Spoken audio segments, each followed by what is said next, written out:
Have you ever looked at your nonstick pan and just wondered, is there a better, maybe safer way to do this? Well, today we're diving deep into a true kitchen classic, something your grandparents probably swore by: cast iron. We know it's tough as nails, but is it actually a healthier choice? Let's get into it and sort out the facts from the fiction. So this is the question that really kicks things off, right? It makes you stop and think. We assume the tools we cook with are safe, but what if they're not telling the whole story? This is the core reason we're even having this conversation today. You know, for decades, it's all been about one thing in the kitchen: convenience. Easy to cook, easy to clean. But the thing is, that convenience usually comes from synthetic chemical coatings. And we're starting to realize that those chemicals, well, they stick around for a long, long time. So here's our roadmap for this explainer. First, we'll break down what this forever chemical problem is all about. Then, we'll look at cast iron's all-natural alternative and an unexpected health bonus. After that, we'll make sense of those confusing warning labels, and we'll wrap up with a super simple care guide. Okay, let's jump right in. Section 1, the forever chemical problem. So what exactly are we talking about here? What is this hidden danger that might be lurking in our kitchens? The main culprit here is a big family of chemicals called PFAS, and they are brilliant at their job, making things repel water and grease. That's why they were perfect for nonstick pans. But here's the catch. The reason they have that scary nickname, they're called forever chemicals because they literally don't break down. Not in nature, not anywhere. And this is where it really hits home. This isn't just some abstract environmental thing. More and more research is connecting direct exposure to PFAS with some serious health concerns. And that, right there, is the big why behind the whole search for safer cookware. So if we're trying to avoid those synthetic chemicals, where do we go? Well, that brings us to our second section, where we'll see how a really old-school tool offers a pretty amazing solution for our modern kitchens. This is where you see the night and day difference. On one side, you've got the chemical coatings. They can break down, they can release who knows what into your food, and honestly, they don't even last that long. But then you've got cast iron. Its nonstick surface comes from natural oil, you can refresh it anytime you want, and, get this, it actually gets better the more you use it. So what is this magic? It's a cool scientific process called polymerization. Now that sounds way more complicated than it is.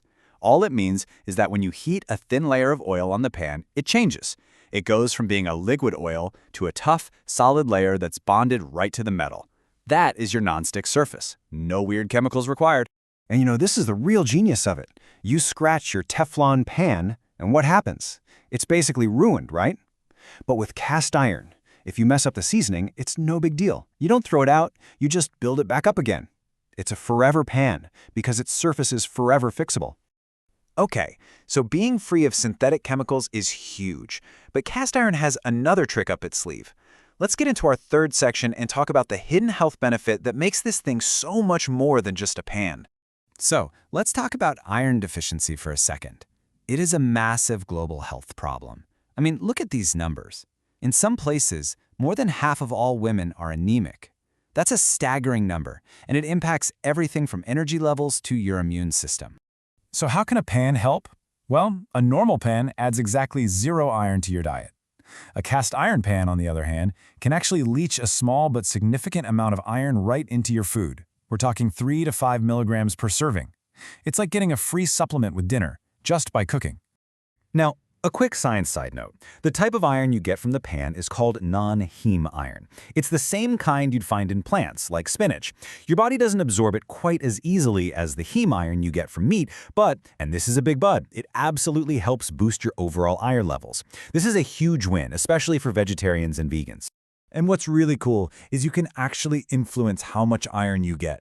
Want a bigger boost? Cook something acidic, like a tomato sauce. The longer you cook it, the more iron you get. And funnily enough, a newer pan that isn't perfectly seasoned yet will actually give you more iron too. Okay, so cast iron is sounding pretty great. But I know what some of you are thinking, because you've seen those scary-looking warning labels. So let's just tackle that head-on. It's time to learn how to read the fine print. Yep, this is the one. You see a warning like this from California's Prop 65, and your brain just sees the word cancer. And of course, that's alarming. Nobody wants to see that on a piece of cookware. So what does it actually mean? Here's the deal. Prop 65 is a California law. It's not a national safety standard. It's a right-to-know law, and it covers a gigantic list of substances, even in teeny-tiny trace amounts. For a lot of companies, it's just way easier and cheaper to slap that warning label on every single product they sell rather than pay for extensive testing. The downside is we see it so often, we just start tuning it out. But this brings us to what is probably the most important point of this entire conversation. Quality matters. A lot. Reputable brands test their materials. They hire third-party labs to make sure there's no dangerous stuff like lead or cadmium. On the flip side, some cheap, low-quality pans can be made from untested scrap metal. We're talking old engine parts. So the takeaway here is really simple. Buy from a brand you trust. Now, just to be balanced, there are a couple of other things to be aware of. First, because it adds iron, it's not a great choice for people with a rare condition called hemochromatosis. Second, super acidic foods in a new pan can sometimes strip that seasoning and give things a metallic taste. And finally, if you neglect your pan and leave it wet, yes, it will rust. But the good news? All of these things are completely manageable. Which brings us perfectly to our final section. Let's get you set up with everything you need to know to take care of your pan so it actually does last forever.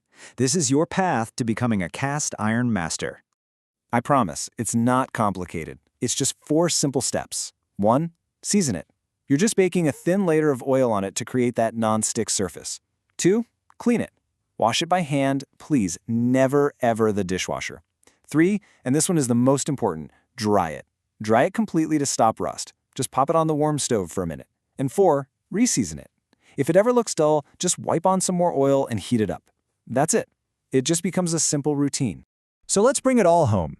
When you get a quality cast iron pan, and you just take simple care of it, what you're really getting is a super durable, incredibly versatile tool that's totally free of synthetic coatings and even gives you a little health bonus. It's a true investment in your kitchen and, honestly, in your health. In the end, this is about more than just what pan you use. It's about connecting with a tradition of cooking that's safer, that's more sustainable, and that's built to last. So the only real question left is, are you ready to cook with that kind of confidence, knowing your pan will be there for you, and maybe for your kids, and even their kids too?